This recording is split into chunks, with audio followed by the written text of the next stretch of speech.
Estamos aqui hoje dando continuidade ao estudo da Divina Comédia com o historiador, psicanalista Ronald Lopes. E hoje, né, Ronald, hoje é o segundo encontro, mas eu gostaria que você falasse aqui pra gente mais do teu percurso. Em Coimbra, você está fazendo seu segundo doutorado, né, que não é pouca coisa. Conta pra gente. Então, né, eu quero agradecer, né, a gente já começa aqui, uma honra estar aqui de novo também na Cidade das Artes, no projeto Interlocuções, convite da Gilda. Então, assim, eu fico muito feliz de estar aqui com vocês, para a gente conversar um pouco. Então, a gente entrou na Universidade de Coimbra a convite de um professor, né, o professor Dr. Brian Kibuka, que também acaba de ser meu orientador também, junto com o professor Martinho Soares, lá da Universidade de Coimbra, onde a gente passou em primeiro lugar, né, no processo seletivo. Você passou, né? Exatamente. Não, você que passou, não foi a gente passou. Que Passamos isso? O afago é esse, Ronald? Eu sempre ando, eu nunca ando sozinho, né, Gilda? Eu sempre ando com uma coletividade muito grande. A gente tem um coletivo, né, de psicanálise, educação e cultura, que é onde a gente coordena junto com o Jairo Carioca. E também a gente acaba de fundar também a Escola de Psicanálise Periférica, a Escola de Psicanálise da Escuta Periférica, e que é uma escola de psicanálise totalmente online.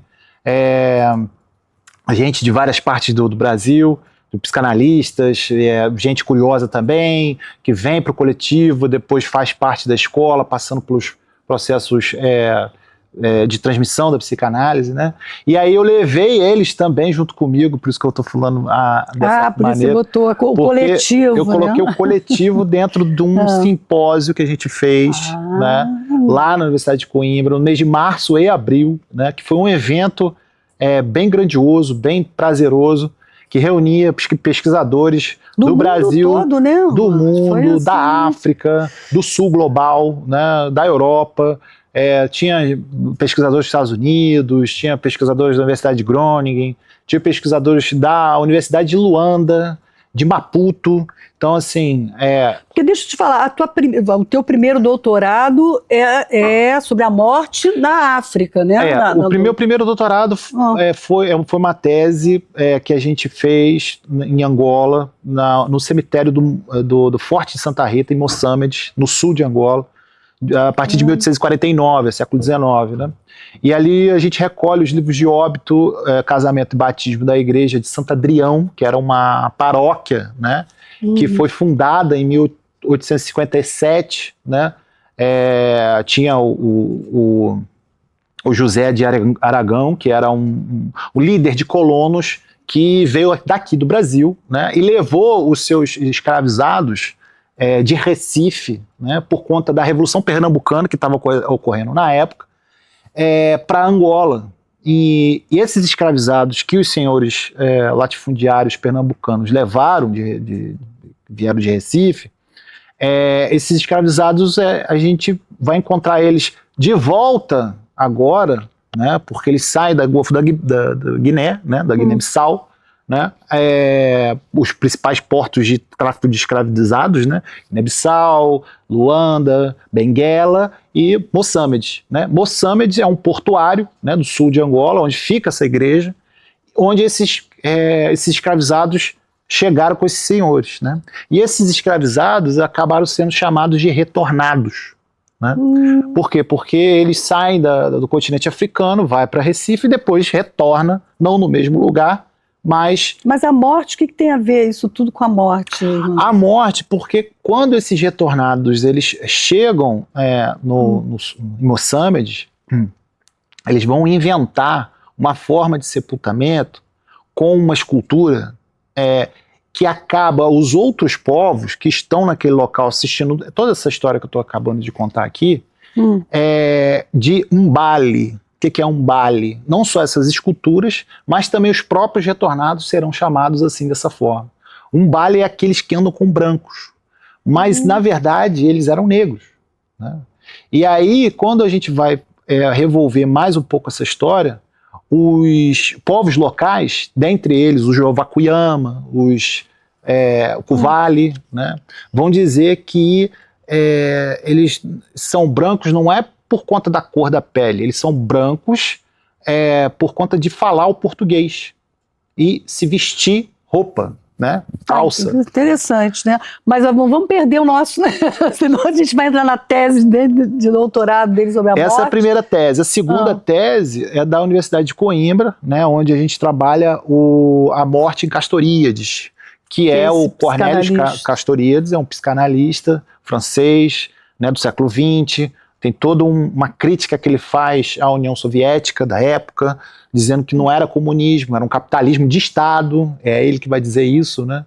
E também tem, como ele é psicanalista, ele vai fazer essa leitura, que eu acabei de dizer aqui, de uma forma analítica, né? Tá. Então, isso é interessante pra gente. Bom, né? E isso tem tudo a ver com Dante, né? Isso tudo tem a ver com Dante porque eu tô aqui, não perco a morte de vista. Da morte. A morte é uma coisa bem... Que realmente... a base. Né? E olha só, eu escrevi um texto, Ronald, que eu vou até então aqui para começar, deixa eu trazer aqui alguns recortes para a gente já ir também discutindo, né? Quer dizer, a Divina Comédia, escrita por Dante no século XIV, não é apenas uma epopeia espiritual, é também uma profunda exploração da subjetividade. Quando lida à luz da psicanálise, especialmente pelas lentes de Freud e Lacan, a travessia pelo inferno pode ser compreendida como um mergulho no inconsciente. Esse outro lugar onde os desejos recalcados, a culpa, o gozo interdito se inscrevem como marca do sujeito. Segundo Freud, o inconsciente é o verdadeiro núcleo do nosso ser. Ele é atemporal, alógico e movido por forças que escapam à censura do consciente.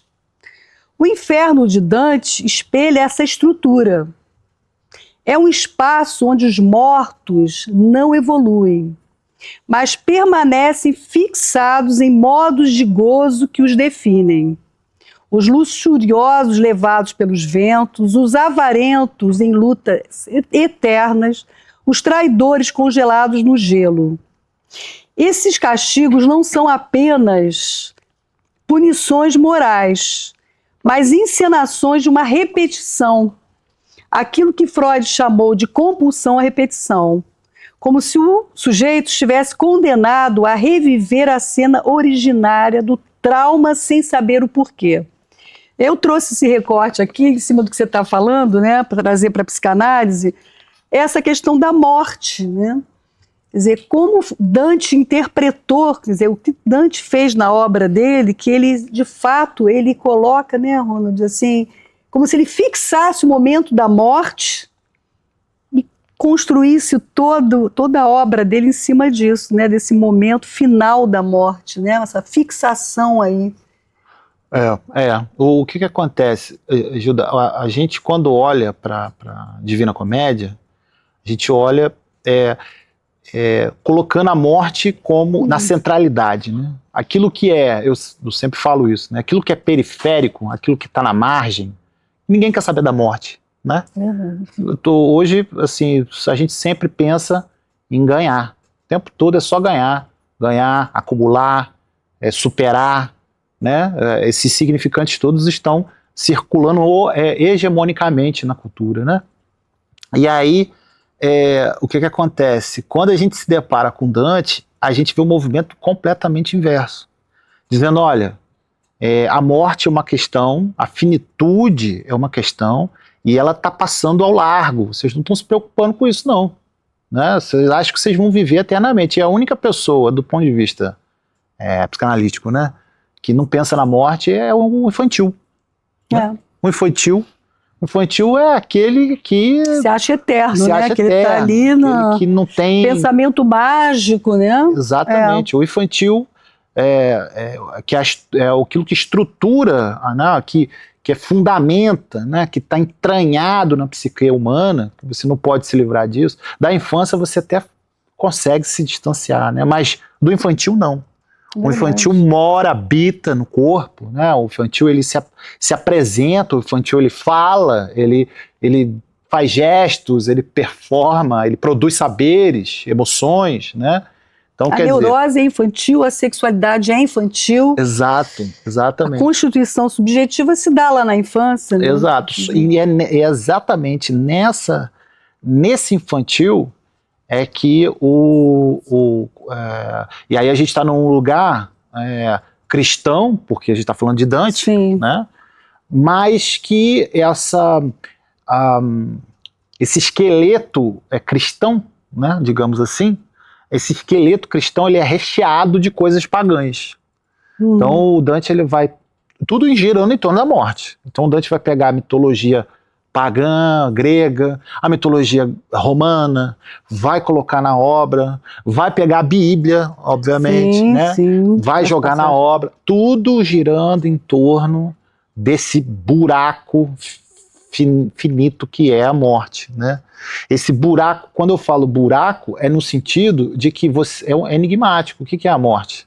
E você sabe que na psicanálise você não tem uma representação da morte, não tem um significante sobre a morte, assim como não tem também sobre a vida, assim, o nascimento e morte, né? O Lacan vai falar isso. Nascimento e morte não você tem, não tem Deus, não tem uma representação, fé, não tem representação, morte, não tem representação, o feminino, não tem representação. Então todas essas coisas, elas escapam à ideia. A ideia não comporta. É por isso que a gente, no diálogo com a filosofia, por isso que a filosofia se interessa tanto para a psicanálise, porque a filosofia, ela pega as ideias, né, ela recolhe da história, pensa sobre isso e produz ideias, né? Mas a psicanálise não se rende a isso, né? Sim, a psicanálise vai além das ideias. Então, sim. assim... desconstrói também muita coisa da filosofia, desconstrói, né? Ela vai produzindo também ajuda, também, ela produz saberes que, olha, eu acho que você está precisando de um significante aqui, pega e toma filosofia. E aí ela, tá, esse aqui mesmo, me ajudou bastante, e vai embora, é assim que funciona. Né? Não, e me diz uma coisa, assim, nós estávamos falando sobre o ciclo nono, né, ali eu achei tão interessante, do inferno, fala pra gente. O inferno, ele são círculos, né, 3, 3, 3, né, você pega uma primeira etapa, 3 círculos, depois tem um interregno, um intervalozinho pequeno, depois mais 3 e outro intervalo e mais 3. Tá. Compondo os 9 ciclos infernais. Né? Mais ou menos isso. Na semana passada a gente falou sobre toda a obra como um todo e estruturou isso. Isso. Né? Falando do inferno, do purgatório e do céu. Nos 3 últimos círculos, né? 7, 8 e 9, aí a gente estava conversando sobre o 9º círculo. O 9º círculo do inferno, lá no canto 32, né? Já 32, 33, que 33 é o último, existe uma cena para os traidores. Né? Para os traidores, Os traidores. Né? Os traíra, os que não são leais, né? Os que perderam a fidelidade, né? Os que traíram, né? Porque assim, não confundir traidor com um simples infiel, né? Infiel está nos círculos lá para cima, nos 3 primeiros. O adúltero não é um traidor aqui, na nossa obra aqui. Né? Não. O adúltero está lá para cima. Né? Porque o traidor aqui, a coisa é mais... é um negócio mais grave. Né? E aí os traidores aqui bem no sentido político da coisa. Por quê? Porque você pode pensar o seguinte, antes da gente prosseguir uma informação aqui que eu estou lembrando, que é o seguinte: o Dante, em toda a obra, a gente assistiu o Papa agora, né? Isso é importante dizer, a eleição do novo Papa, né? Baseado no Papa Leão XII, né? E agora é Leão XIII. Mas na época de Dante, o Dante vai colocar 3 papas no inferno. Bonifácio, né? Como Um deles é chamado de Bonifácio, que é o Papa do tempo dele. Ele bota lá no inferno. Ele bota lá no inferno de virar de cabeça para baixo. Virado de cabeça para baixo. Virado de cabeça para baixo. Dentro de uma vala até a cintura de perna pro ar. Já pensou, gente? Exatamente. E bota um papa no purgatório e nenhum no céu. Não tem papa no céu. Né? Então isso é uma crítica muito voraz. Voraz. Né? Dentro pro sistema da época. Então, assim, uma obra... Porque a gente estava falando até da questão, no alemão, a palavra em alemão, que é a mesma, né? Tanto você ficar de pé e só. É a mesma palavra no alemão. Né? Eu achei isso muito simbólico também, quer dizer. E aí você lembrou desse círculo. Foi isso, né, que a gente estava conversando. Foi isso, porque nesse círculo a gente tem muita ambiguidade, né? Que é isso, ficar de pé e ficar só, né? Há uma ambiguidade do abandono, mas é um abandono que de alguma maneira você está ali em pé. Você tem um abandono e tem que ficar de pé. Então essa ambiguidade fundida dentro do Allerheim, que é a palavra que você tinha... e ficar de pé? Que é o ficar de pé. Lá, aí a gente acabou, eu falei, Gilda, eu acho que isso tem a ver com o nono círculo, no círculo infernal, onde estão os traidores, onde a pena deles era andar eternamente sozinho, de pé, de cabeça, de modo que a cabeça você encostava o queixo no peito, e de modo que quando você faz esse movimento, você quase que fica de cabeça para baixo. Se você chorar, você vai ver que a lágrima corre para cima, né? Ao invés de correr para baixo. E ali você tem eles estão chorando. E ao contrário do que você imagina no inferno, e a gente falou isso semana passada, no inferno não tem fogo, né? É gelo. O inferno de Dante é gelado. Né? A descrição de Dante no original dá a impressão, a gente fica com essa impressão de que não tem quando você, no frio, você solta o ar assim, faz um bafo, não solta o ar, né? Sublimado o ar, né? Não tem vapor, né, de ar. Dá essa impressão quando ele está nesse círculo. E tem essa imagem, né? A gente não vai conseguir mostrar essa imagem que é maravilhosa. Isso. Atrás dele aqui de Virgílio e Dante. Olha que coisa sensacional. Essas são pinturas do Gustave Doré. E aí... Peraí. Deixa eu botar aqui. Do Gustave Doré, que é um pintor do século XIX, e tem o Virgílio e Dante, e aí do lado esquerdo, aqui meu lado esquerdo, né, aqui da figura, tem eles em pé. Tem eles em pé ali, de cabeça bem para baixo, assim, quase chorando. Quase que se afogando. Chorando no Lago Cócito, né? Ou Cótito, né? Cótito é um lago da época do Dante e tal, mas esse lago também, ele tá... porque eles estão andando em círculos, né? Eles estão andando em círculos. E no meio, exatamente no meio, está Satanás, né? Eles ficam rodeando. Porque eles ficam rodeando, chorando, e as lágrimas congelando. Né? Exatamente, vai congelando, eles ficam ali paralisados. E agora eu estou me lembrando que essa questão surgiu, a gente estava falando de James Joyce. No seminário 23, o Lacan traz uma cena, um recorte de James Joyce na infância, que ele toma uma surra e ele não reage. Ele fica, totalmente encolhido, e aí ele diz que foi como se fosse assim, caísse dele uma casca, sabe? Como se não tivesse um ego, não tivesse um eu estruturado ali, sabe?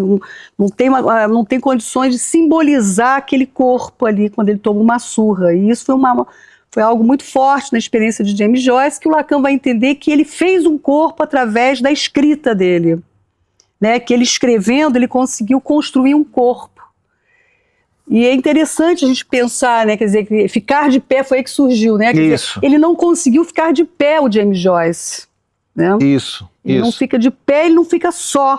E aí, conversando também num grupo, surgiu isso, quer dizer, a Nora, a esposa dele, fez com que ele pudesse ficar de pé. Né? Através da esposa, ele tem esse suporte aí, que ele passou a vida toda dele dependendo de Nora. Né? Quer dizer, que conseguiu suspendê-lo, sabe? Isso. Aqui no inferno, nesse nono círculo, as almas estão chorando, as lágrimas estão congelando, e o Dante, ele fala que choro, é como que se fosse um choro preso, Um choro que não é um choro que você expressa, que você bota pra fora. É um choro que não tem... Contido ali, uma coisa mais... não tem catarse, né? Não tá catarseado, né? Você não tem aquela coisa que... não tem isso. A pena, os apenados são aqueles... Eles estão sofrendo... ali eternamente rodando, no frio, congelado... chorando lágrimas de gelo, mas não tem expressão, né? Tá preso ali, né? E o Satanás também tá chorando, né? Também chora junto. Porque ali quem está produzindo o gelo ali são as asas que tá batendo, né? Então ele tá condenado a bater as asas e ficar ali congelado da cintura para baixo, no iceberg, né? E chorando junto com esses apenados, enquanto os apenados choram, né? E o Satanás chora alternadamente, não é junto, mas é separado, né? Estão juntos no mesmo ambiente ali, que é o círculo, o nono círculo, né? Mas no chorar tem hora que o Dante escuta o Satanás chorando e tem hora que ele escuta os apenados chorando. Que coisa. Agora, o que é interessante, trazendo sempre essa interlocução para a psicanálise, é assim, que é como se o trauma fixasse mesmo, né, na visão do Dante, né? Exatamente. E levasse o sujeito para essa repetição eterna, né, que aí vem a visão até do Nietzsche mesmo, né, desse eterno retorno que a pessoa está ali nesse ciclo e não consegue sair mais. Né? Um exemplo bem interessante, assim, e mais simples para a gente entender sobre o que é um estado infernal, né? Um estado infernal. Tente imaginar você ficar ali eternamente repetindo o mesmo movimento, sabendo que aquilo é o movimento repetitivo que não tem saída. Não tem saída, que você vai ficar ali todo eternamente. dia você sai de casa, você vai pegar o mesmo ônibus, você vai pegar o mesmo passageiro, os mesmos passageiros, o mesmo motorista, você vai pagar a mesma grana, sabendo que você vai fazer isso todos os dias eternamente na sua vida, com sol escaldante, não tem saída, não tem ar-condicionado, não tem nada. Você vai ficar naquela repetição ali eterna, né? Eternamente. É isso que ele faz na obra, então, né? Assim, exatamente. Que ele falou da vez passada, né? Não tem esperança. Isso aí. Eu lembrei do Lacan, né? Quando o Lacan fala que ele falando com os psicanalistas, né, dentro desse contexto, os psicanalistas ali meio que pressionando ele, né? Falando, não, mas como é que é isso? Querendo saber ali. E ele, vocês não vão alcançar, não. Eu vou fazer o seguinte. O que está acontecendo aqui, eu aguardo, mas eu não espero nada de vocês. Mas é dentro desse contexto, né, que os psicanalistas estavam ali. Não, mas como é que é isso? Como que você faz? Não, isso aí está errado, ou dando uma interpretação equivocada, né, assim, uma interpretação enganosa. Aí o Lacan, não tem jeito não, eu não espero nada de vocês, eu só aguardo. Então é mais ou menos isso, né? Mais ou menos isso. Dentro disso. Agora, o objetivo hoje é da gente chegar no purgatório, né? Vamos tentar. Vamos ver se vai dar também, porque tem muita coisa no inferno. Exato, né? Tem muita coisa aqui. A gente falou de várias coisas, né? Porque, inclusive, esse nono círculo é muito interessante. Eu estava trabalhando ele já faz algum tempo e, enfim, ficar no centro no centro da Terra, que é o centro da Terra, o inferno está no centro da Terra. Durante muito tempo, acho que não fica muito legal, não, e eu comecei a ver outras coisas, mas... Deixa eu te fazer uma pergunta, te cortar rapidinho assim. O paraíso, o ponto do paraíso seria Jerusalém? Você passa por ele. Passa Jerusalém, está em cima, passa por ele, mas é a Nova Jerusalém. Tá. A Nova Jerusalém, porque tem uma outra Jerusalém no Purgatório, você passa também. Foi comentado sobre isso, como se passasse a partir de Jerusalém. Não é? Eu estava me lembrando disso, agora você falou, fiquei pensando. Você tem esse espectro, tem espectral, tem uma algo em torno de Jerusalém que ele coloca, o Dante, né? É porque é assim, Já começa. Meu filho, associação livre com Dante fica complicado, né? É porque é assim, o Dante ele faz um universo literário baseado na cosmologia cristã medieval. Então a gente tem que pensar assim. Ocidental, exatamente. A gente tem que pensar assim, o Dante é um dos pouquíssimos poetas que consegue abranger o Renascimento e o medieval. Então, o medieval e o Renascimento, eles estão amalgamados em Dante. Isso é assim, um dos poucos que consegue fazer isso, né? E aí, baseado nisso, ele constrói esse universo na cosmologia ptolomaica, que é uma cosmologia do medieval, onde a Terra era o centro do universo, né? E não o que a gente tem hoje, que é newtoniano, da física e tal. Mas no Dante, como ele está baseado no universo aristotélico ptolomaico, que é esse universo onde você pega as filosofias gregas e junta com a teologia cristã medieval, o centro do universo é a Terra e o centro da Terra é Jerusalém. Entende? Então Jerusalém, ela é a metade de todo o universo em Dante. É metade, né? O ponto é o centro, o ponto equidistante, é o epicentro, exatamente. É o epicentro de todo o universo. Então, assim, por quê? Porque ele está justamente baseando nos círculos concêntricos, são círculos fechados dentro do universo ptolomaico, né? Tem toda uma marcação do tempo, né? A gente não pode perder de vista que ele realmente foi um homem medieval, né? Isso é fundamental mesmo na obra. A gente precisa também entender que o medieval não é a Idade das Trevas. Não é a Idade das Trevas. Isso aí foi uma tradição criada, enfim, com o objetivo de apagamento, até inclusive, da cultura medieval, que você tem a criação das universidades, por exemplo, europeias. Uma das primeiras universidades, tudo bem que uma das primeiras universidades no mundo é marroquina, né, século VIII, Marrocos, né, Rabat.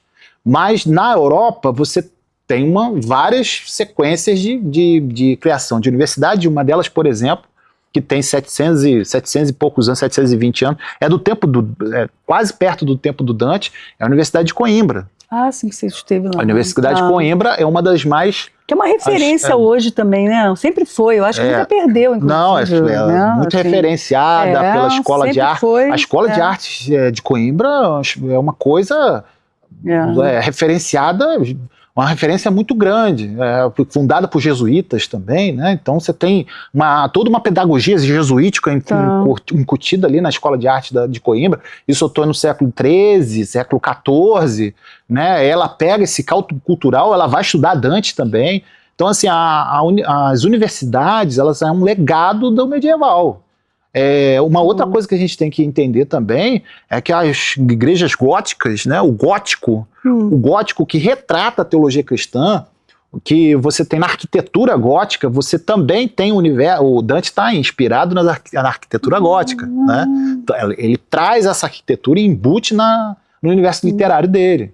Então, assim, também não pode perder de vista porque os tímpanos, né, catedrais e toda essa arquitetura gótica italiana, né, é legado do medieval. Uma terceira coisa também que a gente não pode perder de vista são as artes liberais. As artes liberais, elas são, digamos assim, matérias fundamentais para a educação medieval. Então você tem assim, a educação medieval ela é dividida em dois, o trivium e o quatrivium. Né? O trivium, você tem ali gramática, retórica e oratória, né? E o quatrivium, que são as outras disciplinas que eu não vou lembrar agora, porque a minha cabeça já está puxada. Mas assim, são 7 artes liberais, né? E isso funda a educação medieval. Então, assim... Mas isso tem a ver com Dante também? Isso eu não entendi. As 7 artes liberais também estão... Está tudo na obra de Divina Comédia? Porque a gramática que ele usa é medieval, né? Que é uma das 7 artes liberais. A composição, a oratória, né? Esses efeitos sinestésicos, né? Esses sons, o inferno tem barulho, né? Tem asa batendo, tem gente gritando, tá fedendo, tudo isso é medieval, entende? É uma barulheira danada, é um negócio bizarro, não é esse silêncio que está aqui hoje, entendeu? É um negócio que não tinha saneamento básico, no medieval você não tinha banheiro, né? Os banheiros eram o quê? Na rua, você joga, vocês faziam necessidade e jogavam no meio da rua, no meio do rio, né? Então, assim, isso traz, por exemplo, para cá, o rio Cótito, né? O rio Cótico, o rio Esfinge, todos esses rios, eles são lamancentos, não é à toa, né? Então, assim, tá lá, tá tudo lá. Então ele vai trazendo. Vai incorporando tudo isso na obra. Vai incorporando tudo isso na obra. Então, assim, não pode perder de vista também, vocês são ótimos, vocês me implicam, eu vou embora. Eu tô falando. Que é o seguinte, Gilda, às vezes a gente pensa que o Dante está lá, igual psicografando, né? Senta e vou escrever a Divina Comédia psicografando. Baixou. Que dá a sensação de que ele deu uma chegadinha no inferno, pelo menos. Não é isso. Para poder descrever isso tudo, né? Não é isso. Tem uma materialidade grande, o Dante não parava em cidade nenhuma. Não parava, ele vai morrer na Ravenna. Foi exilado lá e ficou lá até a morte, né? Apesar dele ser florentino, ele não fica em Florença. Então isso também é importante. Ele não fica na terra natal, apesar de querer voltar e não poder. Mas ele não fica parado. Então a cultura, ele é muito inserido na cultura dele. Então ele está sempre ali se metendo nas questões políticas. E está sempre ali recolhendo caldo cultural, elementos culturais. Então a riqueza, os recursos que ele tem literário não são recursos sedentários, não são recursos fixados, né? São recursos moventes. O tempo todo ele está... Por que aparece um monte de cidade aqui em Dante? Tem várias... O tempo todo você tem lá os rios, né? Você tem outras cidades, você tem a Toscana, você tem o Nápoles, você tem a Sicília, né? A Sicília já é mais ao sul, mas assim, de Roma para cima, Dante viu tudo que vocês podem imaginar, né? Que no norte da Itália, o sul ele não vai não, por quê? Por quê? Porque o couro tá comendo para luta política, né? Vocês têm o Ghibellinos no sul, então ele não vai para lá que ele sabe que vai ser morto. Né? Então, assim, tem toda uma trama que a gente tem que entender que ele não está parado no lugar, ele está o tempo todo em várias cidades ao mesmo tempo, e por isso essas cidades aparecem aqui, e por isso essa obra, né? Então, a gente precisa localizar isso melhor também.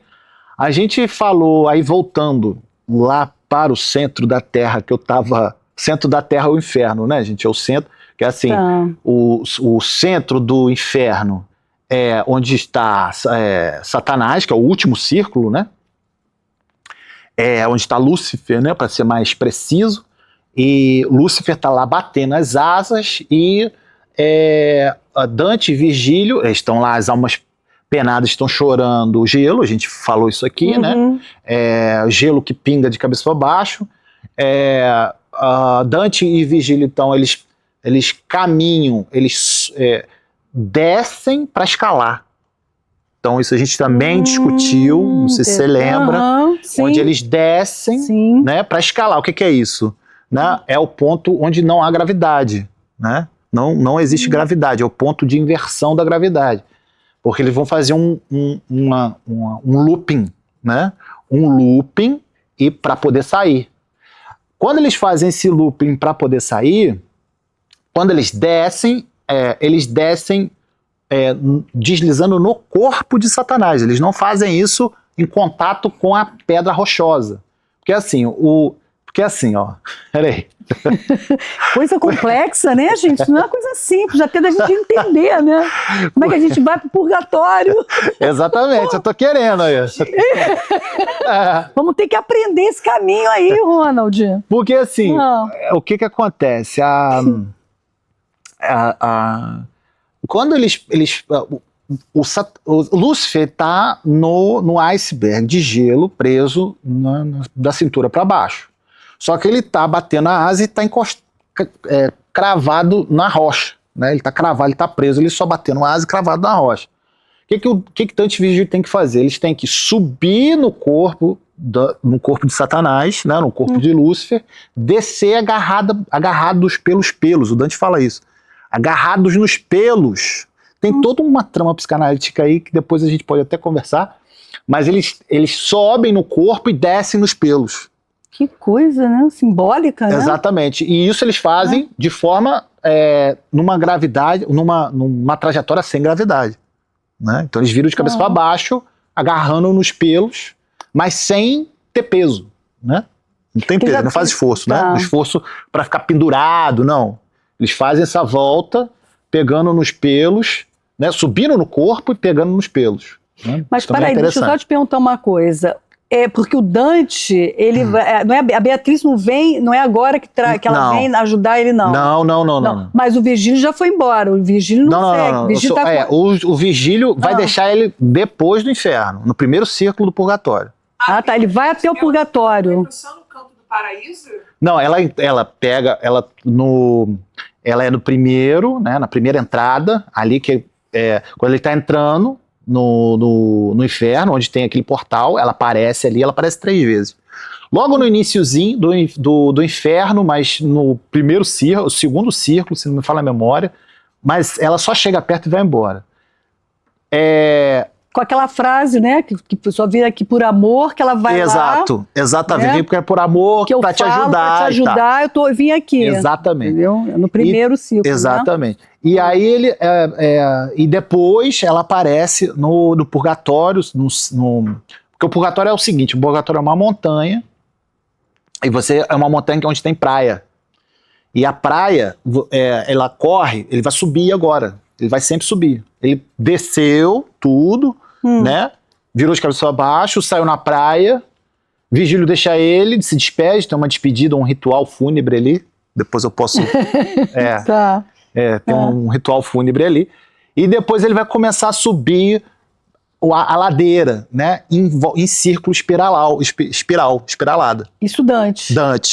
Dante sozinho. Sozinho. Tá, ele vai subir. E aí ele vai encontrar várias coisas ali. Né? Várias coisas. Criaturas, cavaleiros, um monte de coisa ali. E até chegar no topo. Quando chega no topo, aí vem Beatriz, trava ali mais um ritual fúnebre. Depois a gente pode falar sobre isso também. E o Dante começa a levitar. Eles não se tocam, ela vai, guia ele. Aí é a vez dela guiar ele pelo céu. Ela que vai guiar. Que acontece no céu. Que em cada tempo fosse um guia e ela fosse o tempo do paraíso. Não, ela é nesse sentido, porque ela faz ele levitar, entende? Ela faz ele... porque ele tá vivo o tempo inteiro. A gente tem que lembrar disso também. Pois eu tava agora pensando aqui. Ele vai pro purgatório vivo, então. Também, vai pro purgatório vivo e vai pro céu vivo. E por que ele não precisa de guia? Justamente porque ele tá vivo. No purgatório ele tá vivo. E ele não precisa de guia, né? No purgatório, ele tá com um pé no céu, outro no inferno. O purgatório é isso, é um pé no céu, outro no inferno. Vocês sabiam? Esse sujeito é o purgatório é isso. O purgatório é uma... Borderline, né? É um lugar é um lugar de purga, né? Purgatório é isso, é um lugar de purga, de expiação dos pecados, né? Mas é lá que tá ali. E lá tem praia. Não, paraíso não. Paraíso é uma coisa mais... Não tem muito som. Assim, tem som, mas não é igual ao inferno. Não é barulhento, né? Tem cheiro também, tem nebulosas e tal, mas é uma coisa mais calma. No céu é uma coisa mais... como que fala? Silenciosa. Uma coisa mais... Uma paz, né? Exatamente. Exatamente. Então, assim... Agora, deixa eu te perguntar uma coisa. É muita coisa, a gente pode... Eu tô fazendo perguntas. Eu cheguei aqui no que tem que falar aqui, eu não consegui. Mas só uma coisa, o nono é o último não, né? Não é o último. Não, o nono é o último. É o último. Tá. O nono é o último, é o verso 32, final do 32 e depois o 33 todo. Do Né? inferno. Do inferno. Inferno. É, o canto 33. Tem isso Tá. também que a gente falou, a gente discutiu isso também, não semana passada, mas a gente estava falando, que os cantos não batem com os círculos. Ah, pois é, isso aí eu achei importante Né, também isso é de importante. falar, porque eu fiz essa associação, eu achei que cada ciclo tinha a ver com canto, mas não. Eu tô Não. até agora pensando que fosse assim. Pois é, Não. explica pra gente, Rona, tá vendo? Não é legal porque as dúvidas, né, Não, vão surgindo, porque eu ia até mostrar isso aqui agora, que você tem o canto 7, o canto 7 é o quinto círculo, mas não você pega um pedaço dos círculos, então o canto, às vezes, ele entra no círculo seguinte, e tem canto que não, tem canto que recua um pouco, né, o canto vai terminar antes de acabar o círculo, entende? Então não tem essa... não é uma coisa não é, não. equivalente, né? Não tem essa equivalencia, tá? Esse canto 7, por exemplo, é o que acontece aqui, né? Eu queria fazer uma análise do canto 7, que é uma análise... Esse canto 7, meu Deus, foi um ano inteiro estudando só o canto 7. Não, mas assim... Qual é o canto? E é como fala, porque assim, a gente entra, se não entrar no inferno acompanhado, você, né? Que é isso, né? Você não pode entrar sozinho no inferno. Se você for pro inferno sozinho, você não vai sair de lá. Não tem graça. Entendeu? Caramba. Se você for sozinho, cair no inferno, não, procura alguém. Procura alguém que já esteve lá, que é o Virgílio. É o Virgílio. Virgílio escreveu Eneida e falou sobre Campos Elíseos e sobre um protótipo do inferno, daquilo que seria inferno, daquilo que se chama inferno. E aí, o princípio é sempre esse. Caiu no inferno, você pode até passar o purgatório sozinho, agora o inferno não. Que coisa mais simbólica trazendo para a psicanálise, né, gente? Não é? Quando você está lá no inferno, você está numa depressão profunda, se você não pedir ajuda ao outro, né? Se você não fizer um movimento... Nós estamos na cidade das fora. A gente vai encontrar lá. O canto 7... Isso é muito importante. É o seguinte, o canto 7, eu trouxe... Olha, tô até esquecendo. Gente, que coisa, né? A gente trouxe aqui Sim, então, o Hilário, o historiador, Hilário Júnior, isso, me ajuda aí. Me ajuda aí hoje, mas você também é historiador, então, Hilário Franco Júnior, exatamente. Hilário Franco Júnior, ele escreveu, um historiador da USP, né? Ele escreveu um livro sobre Dante, chama O Poeta do Absoluto, também bem interessante do ponto de vista mais histórico, né? A Barbara Reynolds, ela escreveu um livro, O Poeta, o Pensador Político e o Homem. Ela fez uma biografia do Dante, assim, uma das mais... assim, legal ficar gravado, badaladas, né? assim, um negócio muito, muito completo mesmo. Ela foi nas fontes e tem por exemplo, esse aqui é o Papa Bonifácio, que está no inferno, está lá de cabeça para baixo, enterrado numa cova. Papa? É um Papa. Ele botou um Papa no inferno. Ele não bota nenhum Papa no céu, tá? Na verdade, ele botou 3 papas no inferno, né? Mas ele não podia deixar de botar os papas no inferno, porque ele retrata esse pedaço, que é o pedaço da disputa política. Isso aí. Da disputa política ali. Isso aí. Rei contra rei, Papa tinha um poder político. Exato. E a disputa do poder e aqueles pecados da política, está aí no jornal de hoje, de amanhã, vai sair novamente. Os pecados da política estavam lá na época de Dante. Operando ali, né? Exatamente. Uma das interpretações da Divina Comédia é que a Divina Comédia, limitadíssima, é uma peça política, já ouvi falar. Vai para o inferno. Você vai para o 7º ciclo. Você fez tal pecado. Qual é o critério? É o critério moral. Sim. Então ele bota as pessoas no círculo do inferno em função de situações Morais. Homem da época dele, né? Também, né? Da época desse, ele não podia viver na cidade dele por questões Morais, políticas. perseguidas. Ele foi exilado. Exatamente. Isso mudou. Eu não quero saber de você. Ele viveu isso. É isso. E é disso que se trata ali também, né? De disputa política. E outra coisa que eu fiquei pensando também, o poeta do absoluto, que também é da época, né? Essa visão absoluta também, né? Como se não tivesse furo, não tivesse... Até na questão do amor, quer dizer, a Beatriz entra aí como aquele amor idealizado absoluto na cabeça dele, né? O amor cortês, que é elevar o objeto à dignidade da coisa, né? O que ele faz também com Beatriz, né? Então, eu vou até passar aí, Tá, só para... Eu nem Ela conheci. explica ali, por Bárbara exemplo, Reynolds, exatamente poeta isso que você estava político e o falando. homem, Poeta, pensador político e o homem. Isso. Deve ser bem interessante. E ela mesmo. estava falando, a Bárbara fala exatamente isso, que o Bonifácio, Bonifácio VIII, estava fazendo simonia. Simonia é o tráfico de influência por troca de poder, né, troca de dinheiro. E por que ele estava fazendo isso? Né? Os guelfos eram completamente antipapais. Esse é né? o cúmplice. E aí mesmo, ele está tentando se manter ali no poder para não ser derrubado, mas ele é derrubado, né? Dá um golpe, depois há um golpe no papado. Né? O papado você tem... Hoje a gente assiste o conclave, mas existiam papas que foram derrubados por golpe político. Que é, no caso, na época de Dante. E aí o Bonifácio está tentando se segurar ali de qualquer maneira.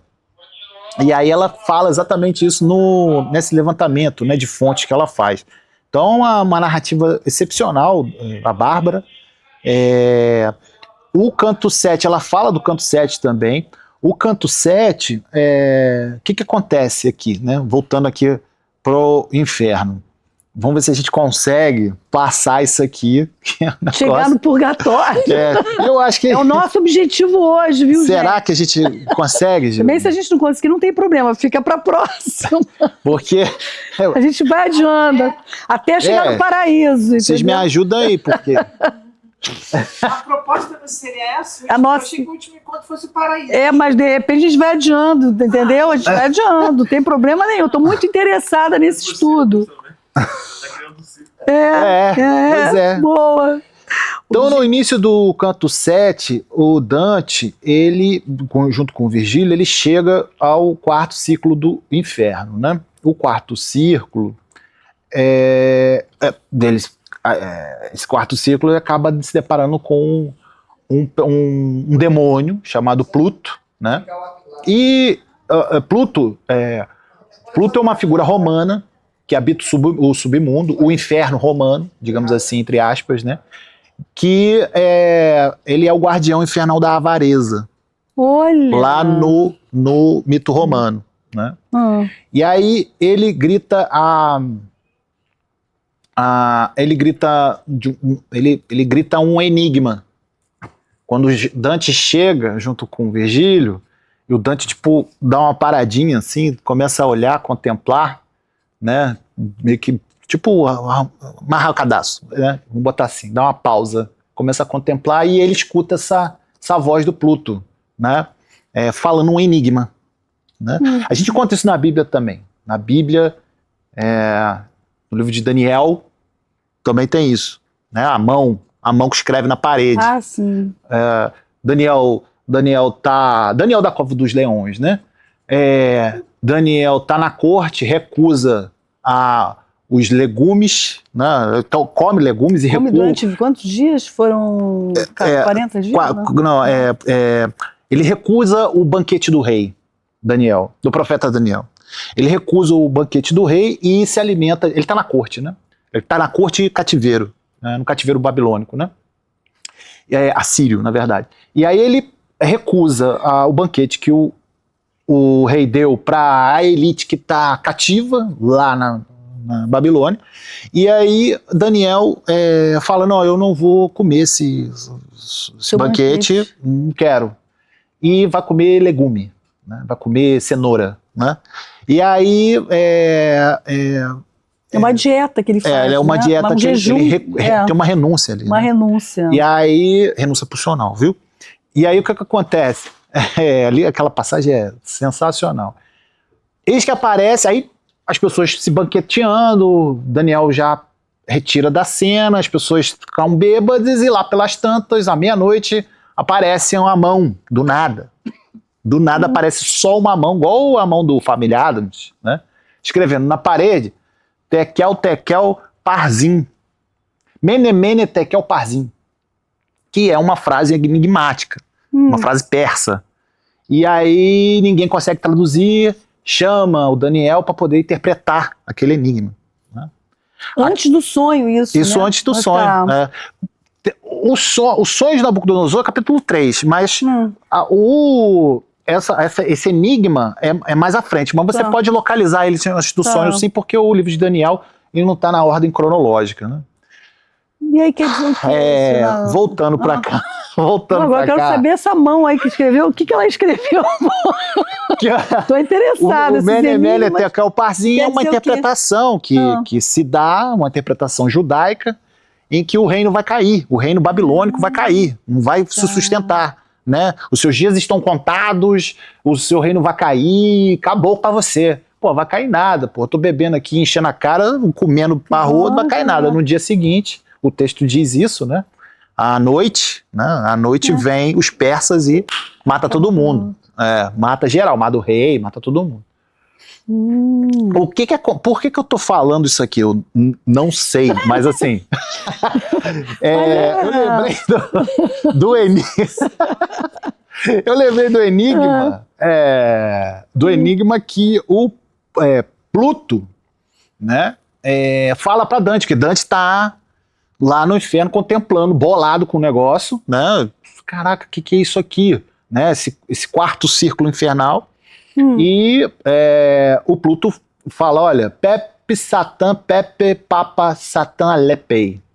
Ele fala uma frase enigmática. livro do Humberto Eco com esse título. Exatamente, exatamente. Por Quer isso dizer, o que é isso, gente? Então, vamos lá. Eu comprei o livro, não li. O enigma me pegou, eu comprei o livro, tá lá. Pape Satã, Satã Lepei. Começou Que Pluto é com a isso? voz rouca e grutural. Então você cria eco, né? E aquele sábio, gentil, que tudo sabia, disse para me confortar, não te cause dano. Tem um sábio que está condenado aqui, que é avarento, né? Ele acabou parando aqui nesse círculo. Eu vou chegar lá. Virgílio o silencia com autoridade. Fica quieto, para de falar essas asneiras, né? Não é assim. Eu estou mandando você ficar quieto, né? Reafirmando que a jornada de Dante é guiada por um poder mais alto. O Pluto estava amaldiçoando Dante. Para Dante ficar no inferno. Tá. Para Dante ficar fixado ali. Né? É uma figura demoníaca e você sabe lá que tem o escrito do Freud sobre do século XVII, né? O demônio do século XVII, né? Esse é um texto muito interessante. Que é um mistério com o homem, né? Exatamente. Que o demônio toma o corpo dele, ele se transforma em mulher e vai parar numa igreja. Os padres acolhem ele, sabe? Isso, era muito comum isso no século XVII, né? Você ter essa neurose demoníaca do século XVII. Isso. Né? É um texto do Freud. Exatamente. Que ele vai E aí, Dante é guiado por um poder mais alto, né? O Virgílio fala isso. Os dois seguem e encontram as almas dos avarentos, né? Então, mais à frente tem os avarentos e dos pródigos, que é aqueles que, em vida, acumularam ou desperdiçaram bens materiais de forma desmedida. Aquela pessoa que pega a comida, assim, come um pouquinho, não quero mais não, joga no lixo, né? Pessoa que pega desperdício. A laranja, isso aqui tá horrível, joga fora. E a pessoa que vai, joga fora e compra outra. Pessoa que, né, meu pai fazia isso, né? Meu pai, não exatamente isso, mas é muito engraçado que minha mãe fazia isso, o meu pai não. Meu pai consertava coisas, né? Então ele reciclava coisas. Então, tipo assim, ele era um reciclador e minha mãe era pródiga, que ela desperdiçava, velho. E ele ia lá consertar, e ele ia lá e consertava, né? Cada grupo, que é o avarento e o pródigo, empurra um grande peso circular e, ao se encontrarem por meio dos seus percursos, acusam-se mutuamente. Por que guardas? Por que desperdiças? Então, por que eu lembrei do meu pai e da minha mãe, né? Porque era exatamente isso, o pródigo e o avarento. Um que guarda demais e o outro que desperdiça. E o outro que desperdiça demais, né? Agora, Ronald... O avarento é que com certas coisas. Tá. O pródigo é aquele que desperdiça. Mas em termos de pecado, né, o maior pecado seria o desperdício. O né? desperdício, não, na verdade, assim, o desperdício, tanto o desperdício quanto o avarento, eles estão no mesmo lugar. Tá. Mesmo círculo. Do Dante, tá? Eu tô falando do Dante. Não, eles estão no mesmo lugar, eu tô falando assim, né, pra você entender, mas o desperdício e o que desperdiça muito e o que é avarento, eles estão no mesmo lugar. Não tem, aí nesse âmbito, você, inclusive, a diferença de penitência para um e outro é mínima. Isso também é bem interessante, porque são as polarizações que, na verdade, se encontram, né? Exato, exatamente. Os extremos que se aproximam, né? E aí, quem que o Dante vai encontrar ali, né? Dante reconhece muitos eclesiásticos, que são padres, clérigos, galera da igreja, né? O que escandaliza e denuncia a corrupção da igreja, essa galera ali. Quer dizer, em vida, os caras falavam, olha, a igreja rouba, a igreja mata, a igreja é avarenta. Esses caras estavam lá no inferno. Por quê? Por quê? Porque tem uma questão interna, que é o seguinte, eles estavam falando isso, apontando, né? Mas eles mesmos é que estavam fazendo isso, desperdiçando, né? Gastando, sendo avarentos. Eles mesmos estavam fazendo, eles apontavam para o outro, mas eles não olhavam para si. Não, é exatamente isso. E aí esses eclesiásticos, né? Esses padres, esses religiosos, tanto os religiosos avarentos quanto os religiosos que desperdiçam, se encontram nesse círculo, né? Que é o quarto. Que é o quarto círculo. Vigílio explica que esses pecadores violaram a ordem da fortuna. Figura alegórica de origem romana, né? Em que essa fortuna, o que acontece? O erro dos condenados foi resistir a esse fluxo, quer dizer, a fortuna de origem romana, associada à deusa da sorte, mas que Dante reinterpreta como potência angélica encarregada por Deus por redistribuição dos bens terrenos. Então, não é... A gente tem que pensar o seguinte, a gente tem que pensar o seguinte, assim, ó, Dante é sempre histórico social, sempre, na coletividade, sempre. Então, essas e é muito figuras, cristão nesse sentido, né? Porque Cristo também estava sempre visando o coletivo, né? Então, sempre numa perspectiva comunitária, sempre numa perspectiva em relação uns com os outros, sempre, o tempo todo. As figuras aparecem aqui, mas elas não podem ser individualizadas. Entende? Entendo. Então, as figuras dos padres, os padres que estavam lá acusando a igreja de desperdiçar, de matar os outros, de ser avarenta. Eles mesmos praticavam o desperdício, praticavam a avareza e não faziam a distribuição desses bens, a redistribuição desses bens.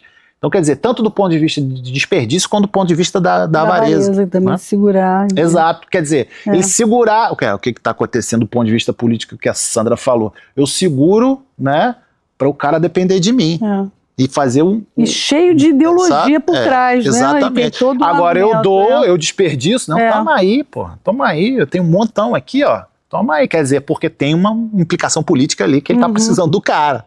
Né? Então, essa é a ordem da fortuna, né, que tá aqui o Vigílio explicando para Dante. Né? Os poetas... E aí eu tenho uma tradução aqui mais à frente, mas esse canto 7 é o que vai te explicar, porque no canto 7 tem os dois círculos. Tem dois no canto 7? Né, que a gente acabou de falar aqui há um tempo atrás, que você falou, o canto bate com o círculo. Não, aqui não. É nesse Entendeu? sentido. Porque o canto 7 é o quarto círculo, quinto círculo. São os dois. Entendi. É mais complexo mesmo, né? Não é tão... Exato, exatamente. O Pluto, né? Voltando no Pluto, né? Antes de a gente entrar no quinto Então, círculo. Pluto é uma representação do demônio. É uma representação do demônio. Isso na visão romana, né? É, a visão Você tá falando romana, da mitologia romana, onde ele guardava ali guardava o inferno romano, digamos assim, né? Que guardava os avarentos lá na mitologia romana. É como se Dante trouxesse aquele bloco para cá, né? E aí, Pepe e Satã, né? A gente vai tentar ver aqui esse enigma que você estava falando, né?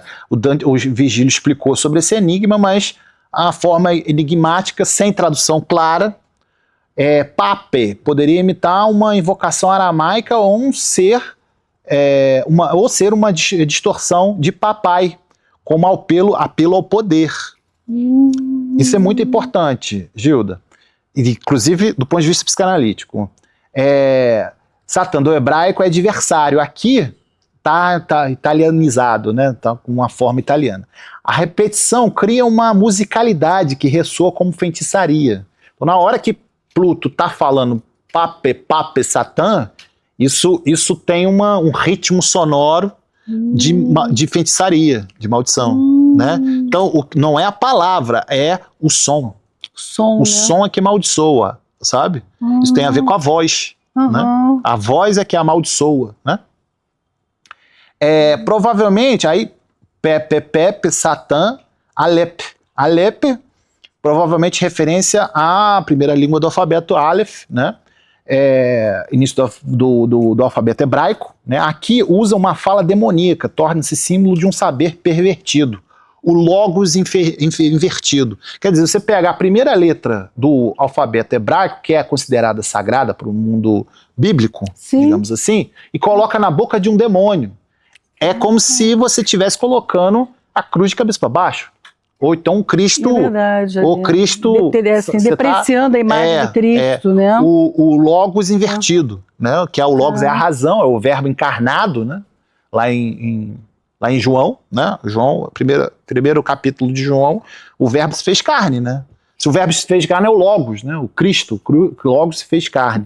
Logos é essa unidade, essa força que dá unidade ao universo, né? Lá no mundo grego, que isso vai trazer depois, os hebraístas vão trazer essa palavrinha, que tem toda uma filosofia do logos para a composição da Bíblia, né? Então, Tchakotia, né, que é ele acaba falando isso no verso no original, né, o Dante, que Dante não, Virgílio, quando Virgílio ele fala, cala a boca, fica quieto, ele está aqui por minha causa, eu que estou mandando, eu que mando em você.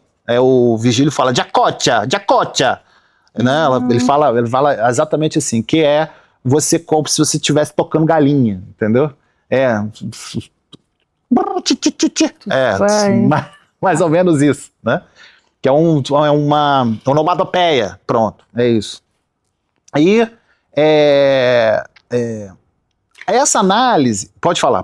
Não, porque eu me lembrei agora também de uma passagem bíblica que também me chamou a atenção, eu não sei exatamente aonde, mas que é pecado realmente o desperdício. Voltando para a questão do desperdício, me lembrei que na Bíblia tem, né, assim, eu não sei se foi um casamento que não foi ninguém, e aí o rei chama todo mundo para poder comer aquela comida, porque não podia desperdiçar a comida de um banquete. Tem uma passagem bíblica que ninguém entende por que está sendo chamado, né, para poder... sim, é a parábola, né? Não tem uma parábola, sim, pode... E aí você não entende meio que... E as pessoas não entendem por que estão sendo chamadas, mas é porque para ele desperdiçar aquela comida toda, ele ia se sentir pecado.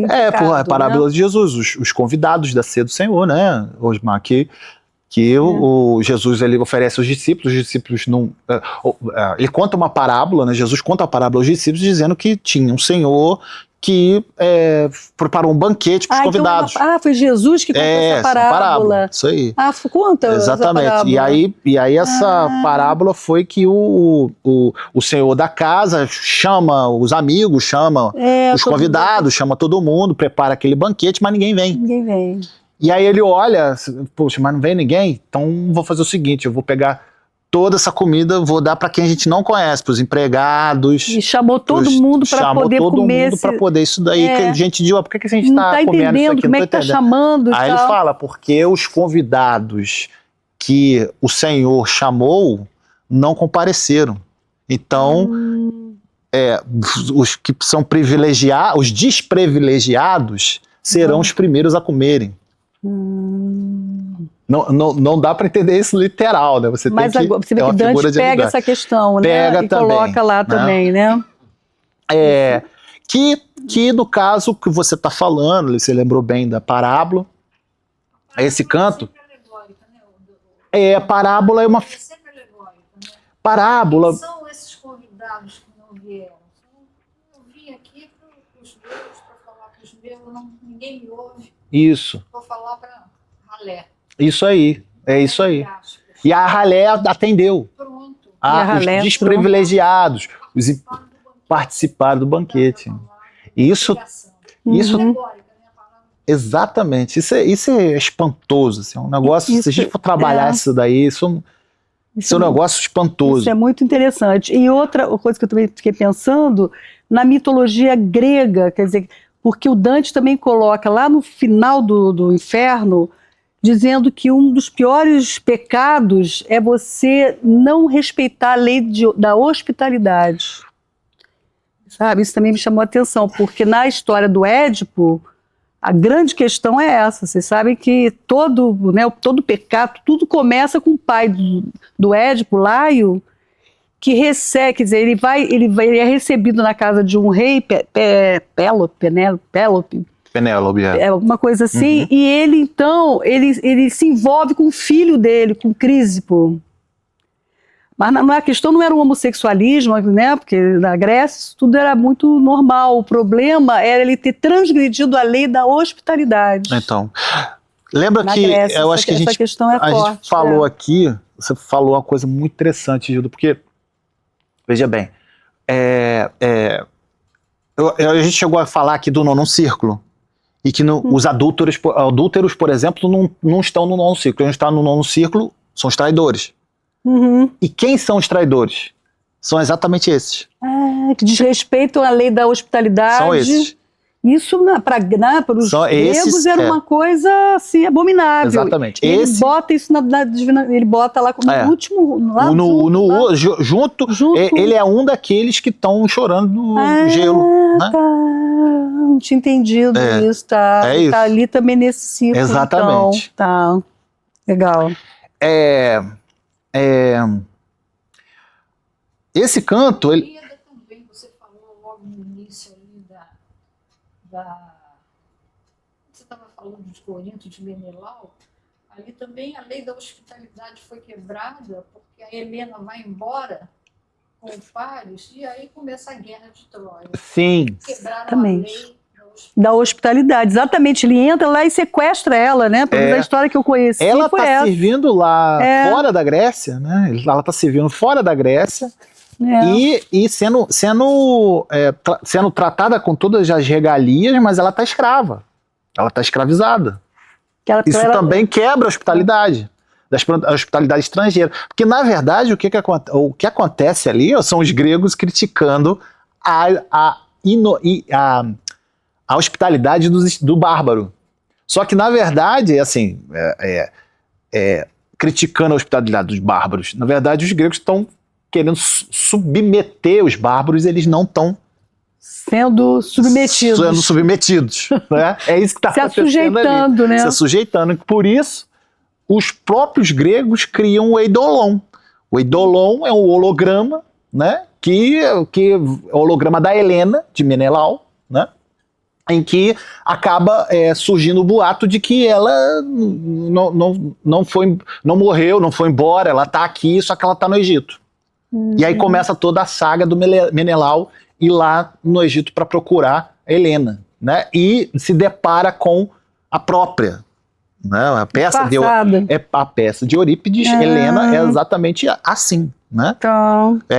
Disfarçada, e aí a gente já estava até falando aqui, né, Sandra, sobre o processo de anagnóris, que é um processo de reconhecimento que acontece, que é definido por Aristóteles na Poética, né? E que tem vários níveis de reconhecimento, e nesse ponto, Menelau, à primeira vista, não a reconhece, né? A Helena verdadeira, né? A Helena verdadeira ele não reconhece. Mas assim, voltando aqui, Gilda, que é isso? É muita coisa. Mas eu acho que fica dinâmico, né? Eu sei que é mais difícil isso também, difícil. né? Isso aí não é fácil para ele, eu entendo. Mas eu confio, então eu sei que você é tão preparado, o Ronald, né? Eu nunca disse que seria fácil. É verdade, isso é verdade. Tá, né, Alex? É isso mesmo. Na análise literária desse canto 7, a economia da culpa, do avarento e do desperdício. Aí o que está em jogo é a culpa, né? Que a gente pode até criar uma teologia do excesso ou teologia do escassez, né? Os avarentos e os pródigos são punidos com a mesma ação inútil: empurrar pesos eternamente. Empurrar? Pesos eternamente. Pesos eternamente. Uns contra os outros. E ficar reclamando por causa disso. Que é o que a gente sabe, né? Que acontece muito na neurose. Exatamente isso. E uma coisa agora que me ocorreu também é o seguinte: teve uma moça aqui ensinando essa parte financeira. Você teve, você dá, né? E aí uma coisa que me chamou a atenção é o seguinte, que a pessoa que vive a escassez, muitas vezes ela vai para o desperdício. Eu nunca assim, né? Você não faz essa associação. Aquela pessoa que viveu a escassez, ela vai segurar, ela vai querer se sentir segura, não necessariamente, né? Uma compensação, né? Mas não, a pessoa ela pode sim viver no desperdício em função de ter vivido muita escassez. Você pensou no caráter lógico consciente. Exatamente. Porém o inconsciente é de outra ordem, entendeu? A pessoa pode fazer de tudo para voltar para a escassez. Então, exatamente. Você falou, e aí eu com o ouvido aqui, a gente escuta o quê? A anorexia. Sim. A anorexia, ela não é só um distúrbio alimentar, como a psiquiatria vai dizer isso, né? A psiquiatria vai falar, não, é um distúrbio alimentar. Mas não é isso, né? Para psicanálise é o desejo do nada, né? Exato, o come nada. Come nada. Come nada. A pessoa come, só que ela come o vazio. A escassez, aí você associou com a escassez. Com a escassez, porque você tem uma pesquisa, tem até pesquisas que mostram isso, países em guerra têm uma população de anoréxicos mais acentuada. Que coisa, hein? Olha que coisa. Os países em guerra, né, guerra civil, né, você tem um aumento de anoréxicos, depois que eu tô falando, né? Não é na hora. Aí acabou a guerra. Acaba a guerra, aí volta tudo normal, tá tudo bem. Em vez de querer, né, se alimentar bem. A tendência dessas ixias, elas irem se deslocando da anorexia para bulimia. Então, mas isso exatamente, é o significante. É por isso que eu tô falando. É exatamente isso, só que eu tô usando o significante anorexia. Mas é isso que acontece. Os países que tiveram guerra, depois que quando tá tudo bem, faz o retorno anoréxico. Ou a pessoa ficou obesa, porque toda a questão é a mesma, né? A pessoa vivia escassez, então agora vou comer para poder, né? Exatamente. Ou então come nada. Ou come nada. Né? São os extremos que o Dante coloca aí, exato, né? Muito interessante, o mesmo círculo, né? Exatamente. O pródigo e o avarento. O come nada é o avarento de comida. Ou aquele que come tudo também, a mesma questão está posta. Exatamente. Né? Para suprir o vazio, como é que você se relaciona, né, com... O Dante, então, como ele coloca os padres nesse círculo, né, os religiosos, né, nesse círculo, junto com os que são os avarentos, entre os avarentos, entre os pródigos, né, a gente está falando de comida. No caso de Dante, especificamente, é dinheiro. Porque é aquilo, eles estavam sempre ou desperdiçando dinheiro ou acumulando dinheiro. Retendo dinheiro, né? A avareza, né? Tanto é que na teologia católica você tem a usura como pecado, né? Os protestantes não têm isso. Você tem outro tipo de teologia, que são teologias bíblicas e, enfim, mas na teologia católica, usura vai para o inferno. Que é o que os burgueses, que em sua maioria nas revoluções do século XVII e XVIII, se converteram. Converteram ao protestantismo. Eles se convertem ao protestantismo porque eles são burgueses, estão acumulando, estão fazendo usura. Né? Então isso é interessante a gente dizer. Porque quando Jesus mesmo, né, não sei qual é a passagem, mas que fala, quando você estiver ajudando um pequenino, uma pessoa, né, pobre, tudo, é a mim que você está ajudando. Né? Exatamente. Não sei onde que ele fala isso. Dos evangelhos, quando ele fala vinde a mim as criancinhas, né? Também tem essa concepção. Né? Então assim, a pessoa que está necessitado, ajuda, né? Eu estarei lá, né? Isso, porque isso, a criança, né? Deixai a minhas criancinhas, deixai, né? Quer dizer, tem gente segurando, né? Entende? Então, o discurso sobre a fortuna é espetacular. Ela aparece como ministra de Deus, não como acaso cego. A fortuna lá no mundo grego era meio acaso, né?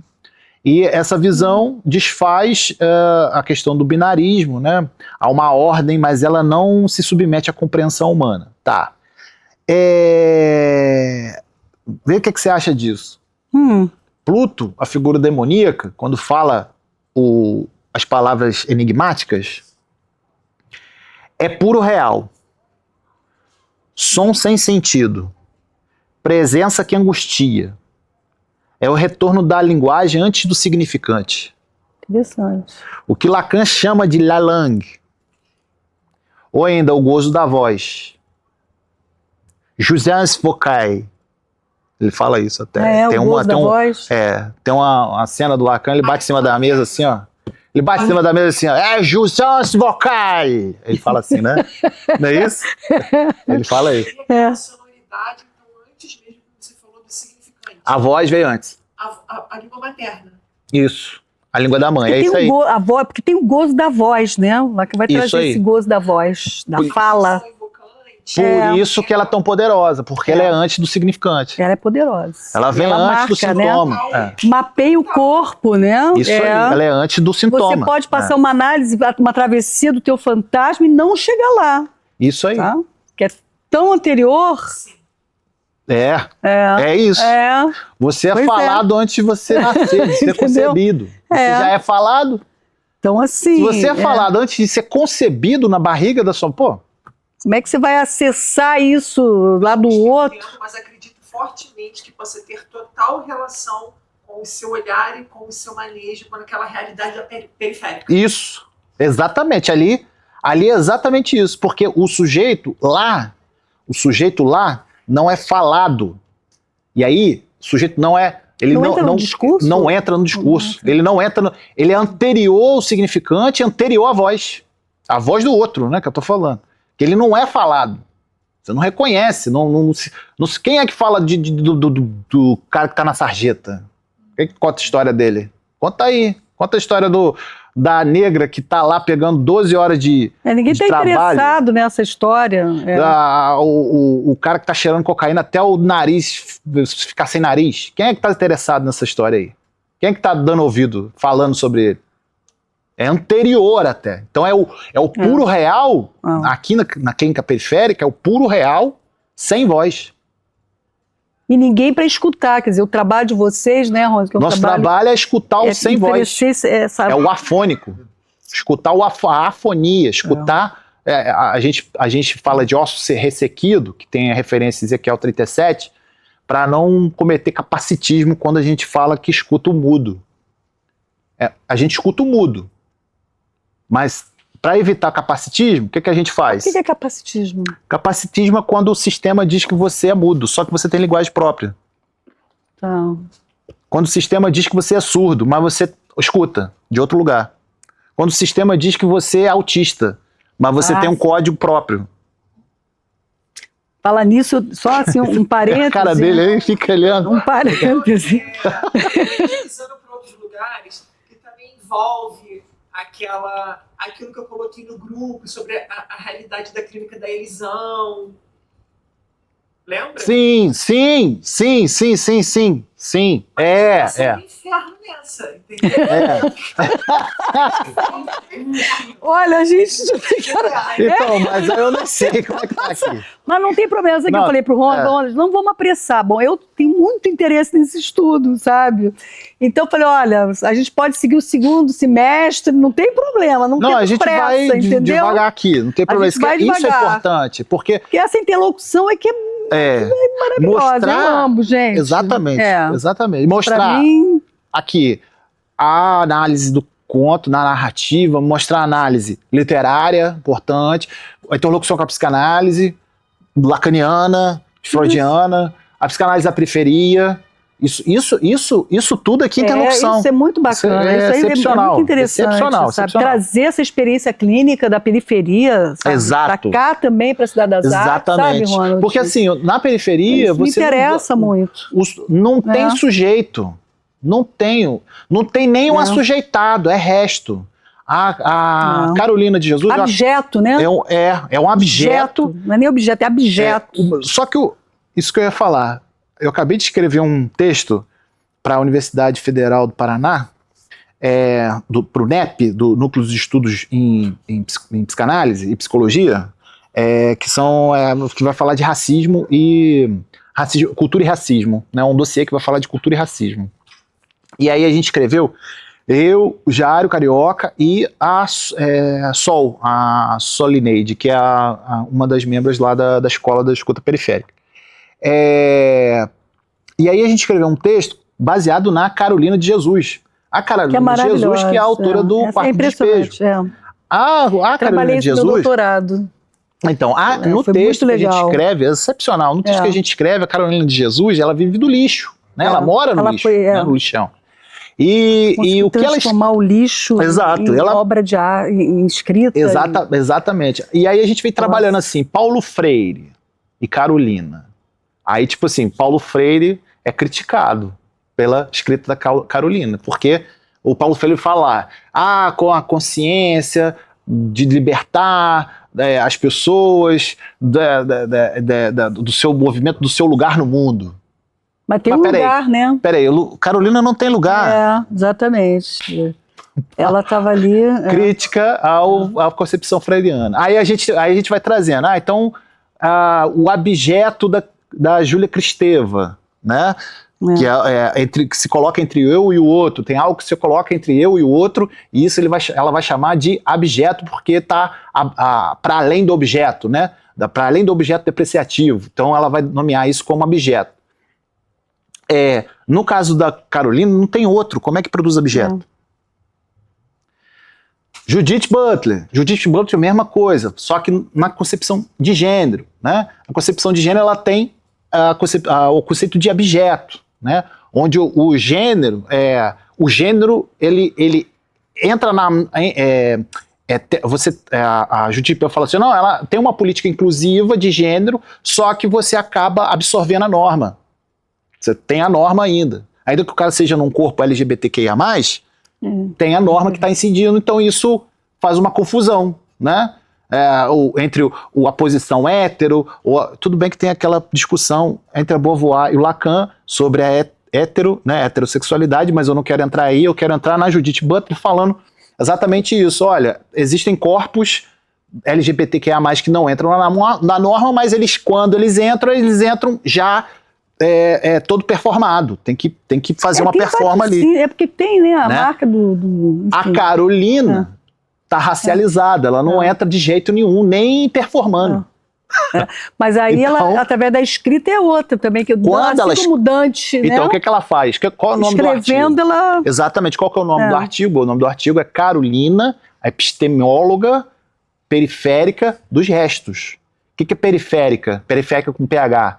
Que a gente junta periferia com sintoma do Lacan, onde a gente fala assim, ela faz uma amarração na escrita, mas não é para você ler. Ela faz uma amarração ali na escrita, mas não é para o outro ler. Não é para o outro saber. É para ela fundar no real o próprio simbólico dela. Ela Exatamente. fundou algo, foi forte, ela ganhou prêmios, né? Ela se projetou, sabe? Ficou até ela ganhou dinheiro com a obra dela. Comprou uma casa.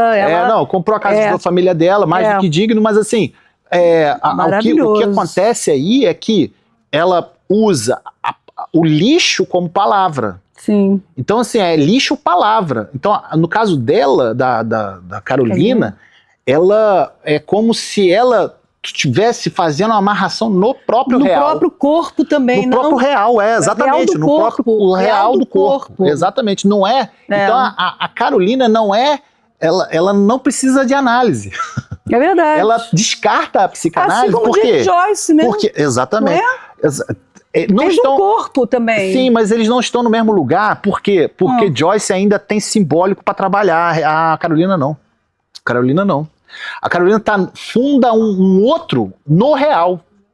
Então, assim, a Carolina, ela se torna um dispositivo psicanalítico, entendendo assim, não é o analista como o resto, mas é o resto inanalisável.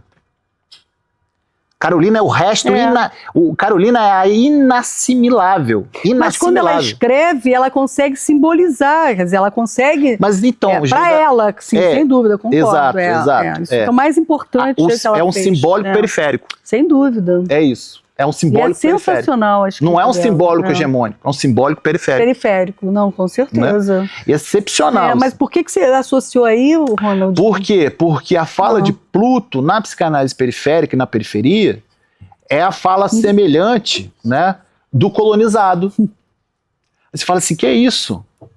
Quando você vai escutar a periferia, aí é que tá. O que você está escutando? O cara tá falando português.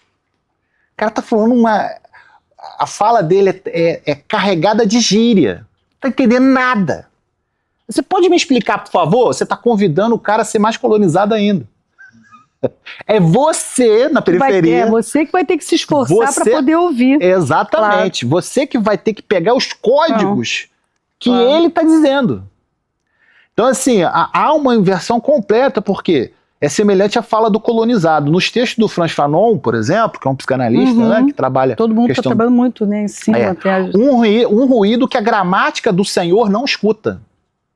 Pape Satã é aquilo que não é entendido, e por isso deslegitimado. Eu não estou te entendendo, então eu jogo para lá. A gente tem que entender, assim, que o Pluto, ele foi... quando Dante... olha só, quando Dante tira Pluto lá do seu habitat natural, que é a mitologia romana, não é ele que tira, é a mitologia romana que expulsa Pluto. Ejeta.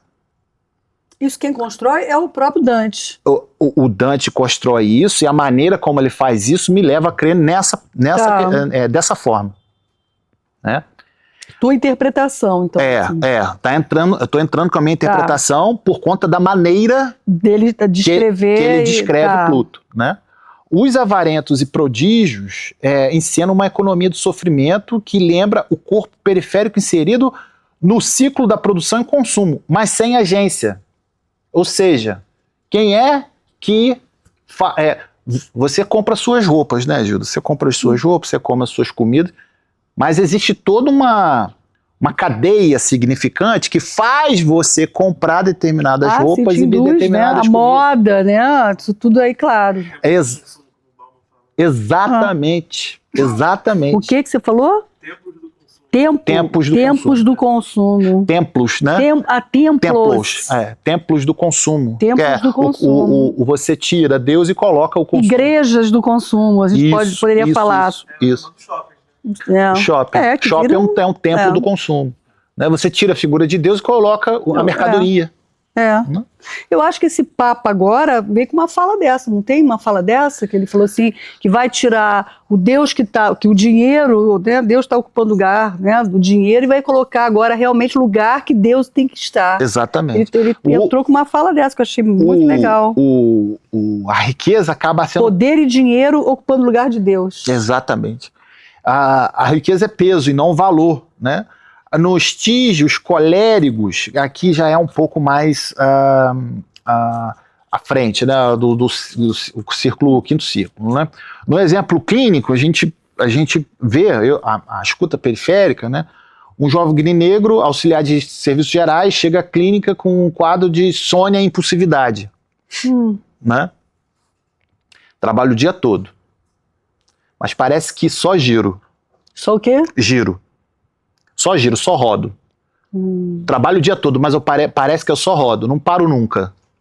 Caramba. Empurro o peso o tempo todo. Sim, é o mito do... Eu escutei isso, viu? Já escutei isso, tá? Já escutei isso nos atendimentos. Parece que exatamente. Eu giro o tempo todo. Empurro o peso o tempo todo. Nunca sobra. Nunca sobra nada. Presta atenção, nunca sobra nada. Nem o nada tá sobrando. Tá entendendo? Não, e assim tem assim, né, gente? Né? Trabalha, que não. Quando eu pergunto, mas a sua raiva? Nem ele comida. tinha muita raiva, né? Ele tinha muita raiva por causa dessa condição e tal. Ele responde, é melhor calar. Se eu falar, vira um monstro. Nossa Senhora. Se você não acolher esse monstro que tá aí, já pensou? Porque falando ele consegue, né? Esse sujeito, esse osso ressequido, eu não falo sujeito porque não tem sujeito aí. Ainda não tem nem objeto. Então a gente utiliza Ezequiel 37 do Vale dos Ossos Secos. O Vale dos Ossos Secos, do livro do Ezequiel, é quando Deus fala com Ezequiel, olha, atravessa esse rio.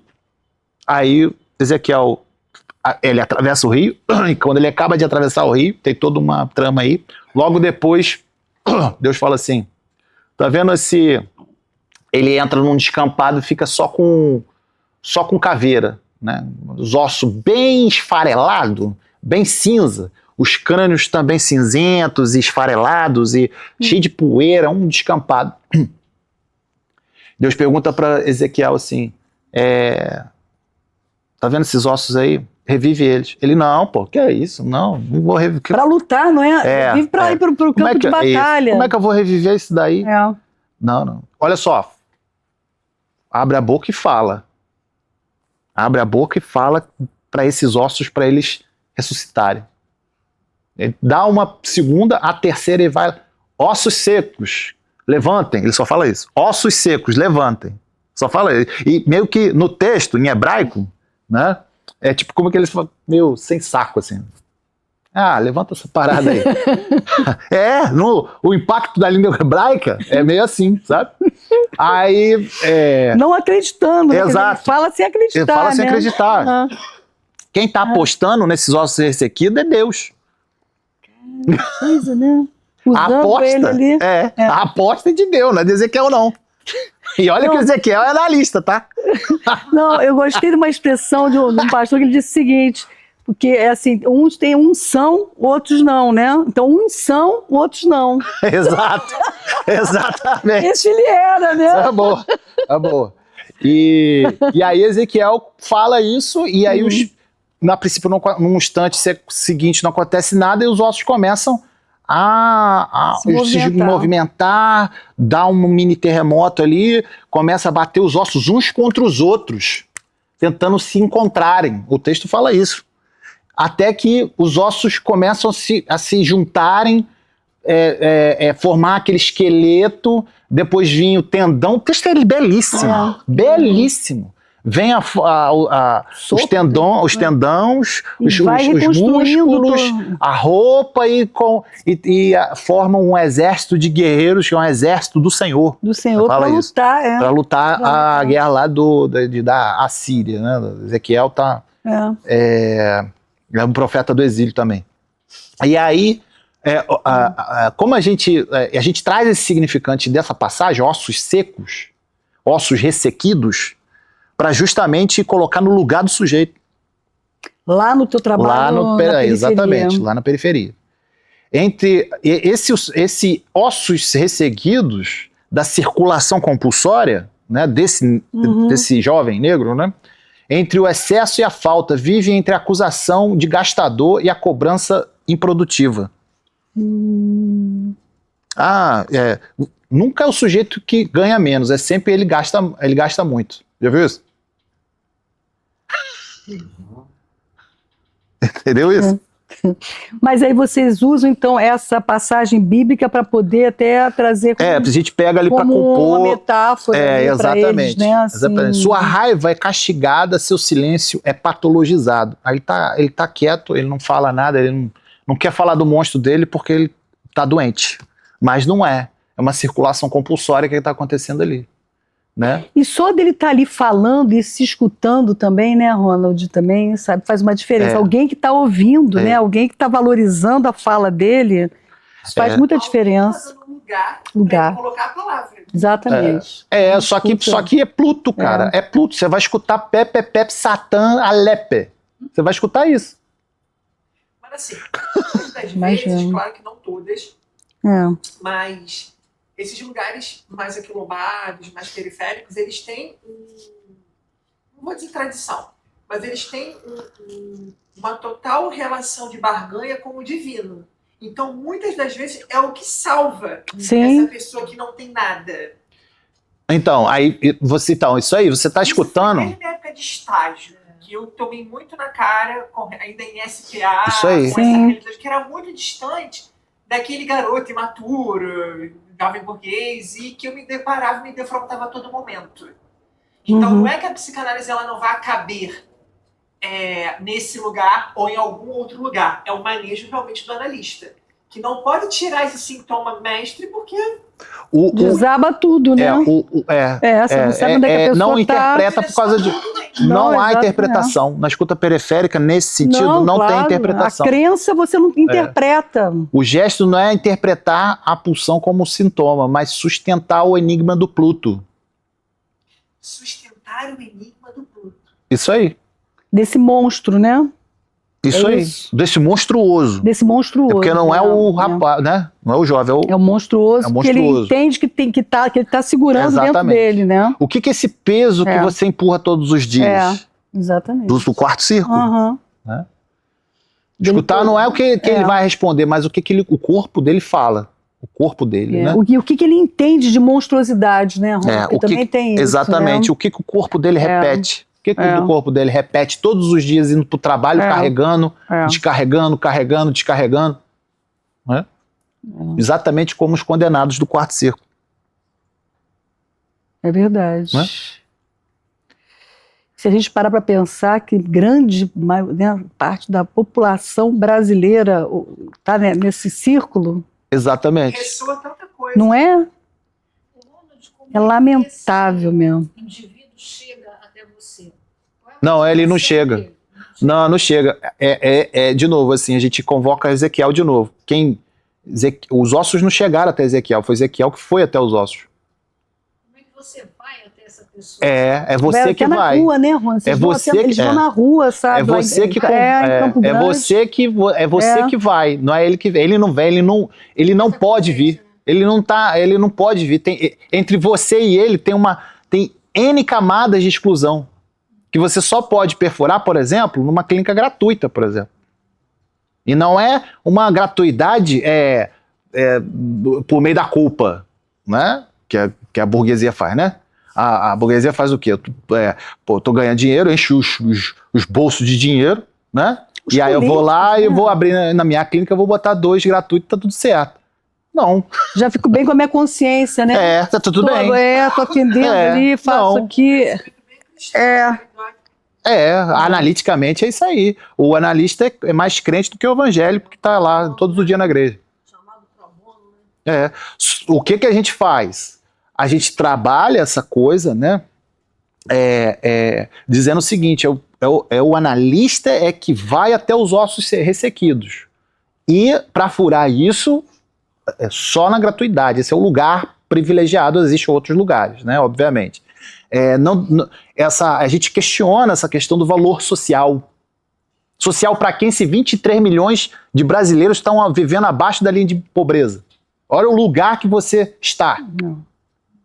Ou seja, a gente acabou de falar de Carolina aqui, né? Então, quer dizer, tem bolsões, não é de pobreza, é de miséria. Pobreza não é um significante que dá conta. Mas você sabe de uma coisa, eu tenho uma amiga, né, até a Janaína, o nome dela, que eu tenho maior admiração, sabe, é uma pastora. Ela fez um trabalho da Cristolândia, tirando o pessoal da Cracolândia, que é uma coisa impressionante, gente, assim, de levar, sabe, para um espaço, começa com um banho, porque eles chegam imundos, né? Nossa, o que ela salvou de vidas, o trabalho foi belíssimo durante anos. Eu acho que depois da pandemia que teve algum problema aí para continuar, sabe? Que chama Cristolândia, sabe? Nossa, é uma doação, é um ato de muito amor, né? De você também se dedicar. O psicanalista periférico, ele atua na periferia, mas ele também não sai dela. A periferia não sai do psicanalista. Entende? Então, assim, por quê? Porque a periferia não é um lugar, não é local, não é uma localidade. A periferia não é uma localidade, é um território. Ele é um território onde por exemplo, não existe ascensão social no psicanalista periférico. A radicalidade do fracasso, do fracasso clínico é o tempo inteiro. O tempo todo, porque você trabalha com teorias o tempo todo que não dou conta. Então você vai buscar, principalmente na literatura brasileira, que é dentro dos contextos brasileiros, né? Essa escuta. Você vai o tempo todo buscar literatura brasileira, produção sociológica brasileira, né? Você vai buscar... a gente vai escrever um texto agora lá na revista Tempo Psicanalítico, da SPID, você faz parte também. A Tempo Psicanalítico a gente publicou a travessia, a escuta psicanalítica e do psicanalista periférico, né, com PH, e o psicanalista bancário. O que é o psicanalista bancário? Bancário é o significante que a gente tirou do Paulo Freire, né, sobre educação bancária. Né? O que é o psicanalista bancário? É só depósito de restos. Ah, sim.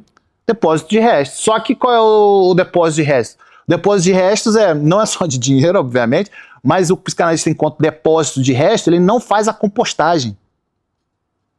Ele não faz a compostagem, ou aquela seja... coisa de você colocar os restos, revolver, botar aquele lixo e dali você adubar a terra. Entende? Então, quando a gente fala que a periferia não é só um lugar de escassez, é um lugar, igual Ezequiel 37, é um lugar de ossos secos, sim, mas é nos ossos secos que tem potência. Sim. Se você tiver esse olhar, né? Claro. Né? Exatamente. Você tem que ter esse olhar, essa aposta, ir lá e falar algo, é isso, né?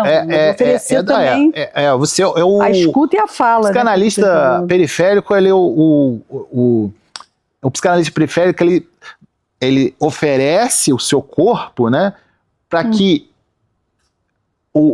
esse osso ressequido é que tome o seu próprio corpo. O corpo do analista, não é o corpo do analisante. Não, ele oferece o próprio corpo, né? Oferece o próprio corpo para que o osso ressequido, os ossos ressequidos possa arrancar. O osso ressequido arranca o corpo do analista periférico, né? Eu tô falando. Eu entendo isso até da seguinte maneira, porque você vai ter que lidar com um cheiro, né? Que essa pessoa chega, não tomou banho, tá na rua, né? Você vai ter que lidar com uma pessoa suja, com um hálito, né? Sei lá, eu imagino isso, né? Não, sim, eu vou ali rapidinho. Vai lá, meu irmão. Vai lá no banheiro, cheira, volta. É assim. Ah, sim. Cheira, volta, senta, conta a história de novo. Então o que ele sabe fazer, ele continua ali na rotina dele, né? Exato. Então você tem que entrar ali naquele circuito dele, né? Para poder retirar ele. Então é um trabalho no mundo dele. É você que tem que entrar no mundo dele. Se você não entrar no mundo dele, exatamente. Sem retirá-lo daquela condição. Entendeu? É um ato mesmo assim, né? De doação mesmo. Eu canto 8, Gilda? Canto 8? A gente vai ficar Olha, a gente vai ficar Bom, eu vou ter que dizer isso para vocês, gente. Nós não vamos sair do inferno hoje, gente. Não vai. Não tem como, não.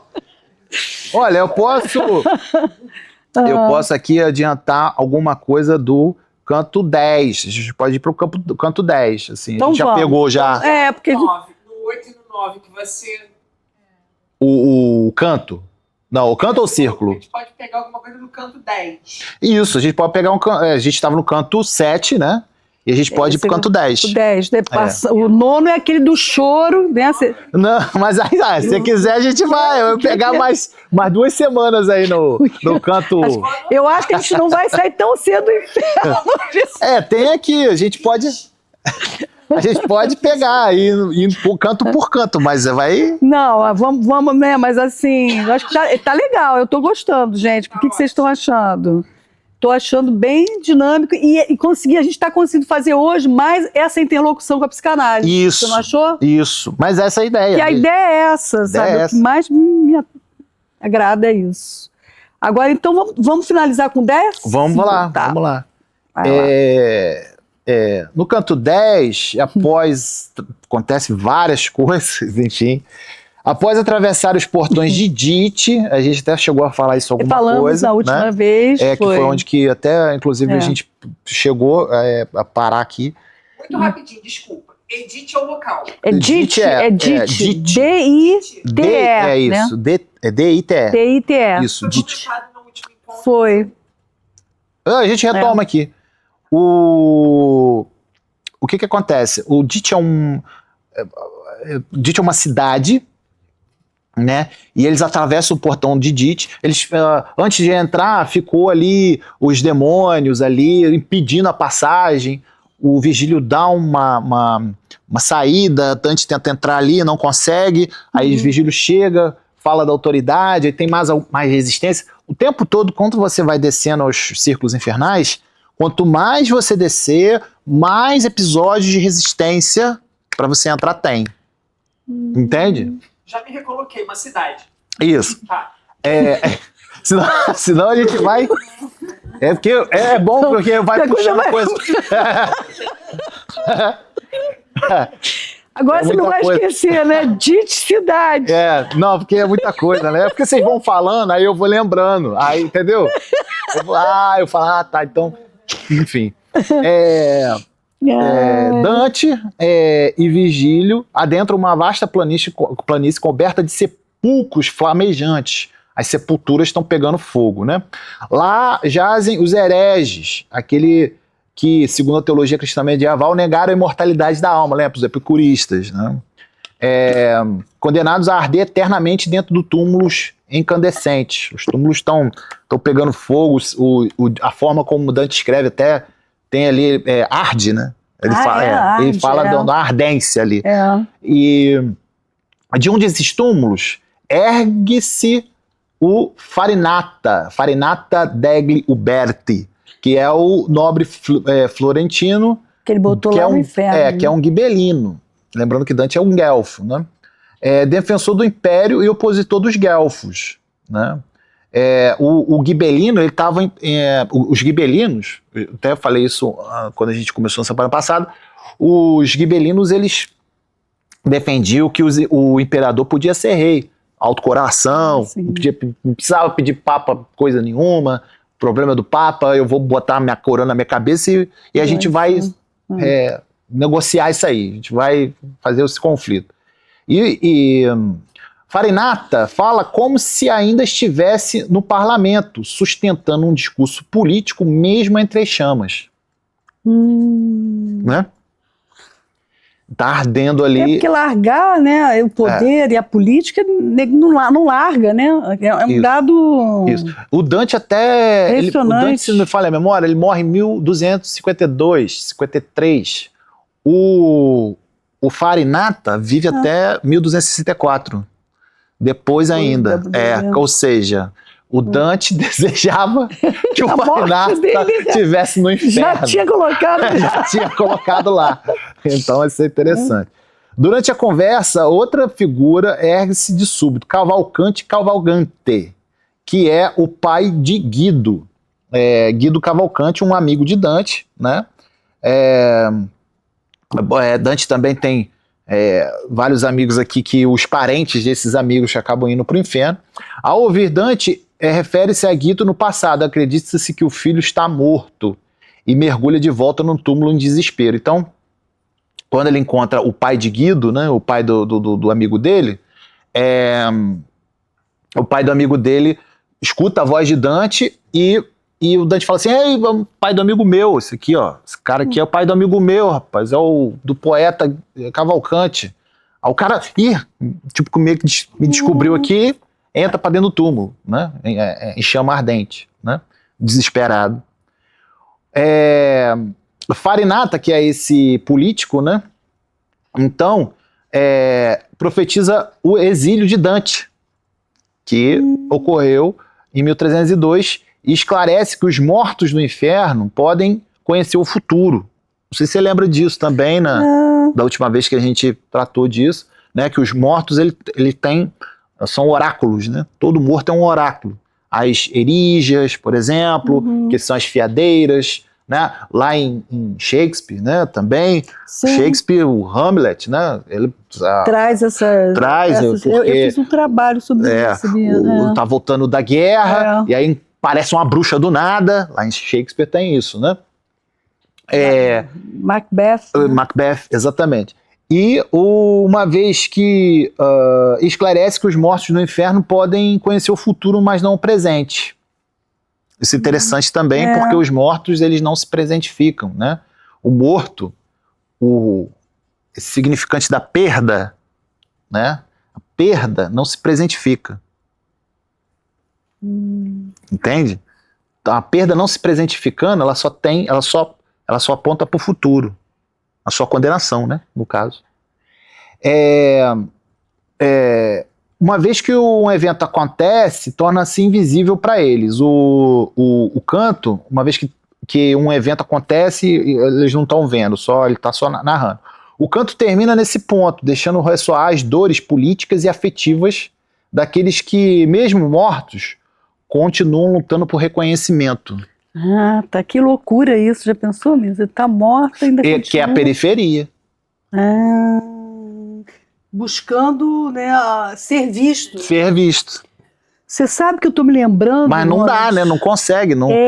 Mas você sabe que tem um psicanalista que escreveu um livro que é o arrebatamento dos zumbis, uma coisa assim. Ele pega até o arrebatamento da Marguerite Duras, essa questão, e traz para onde? Na Cracolândia.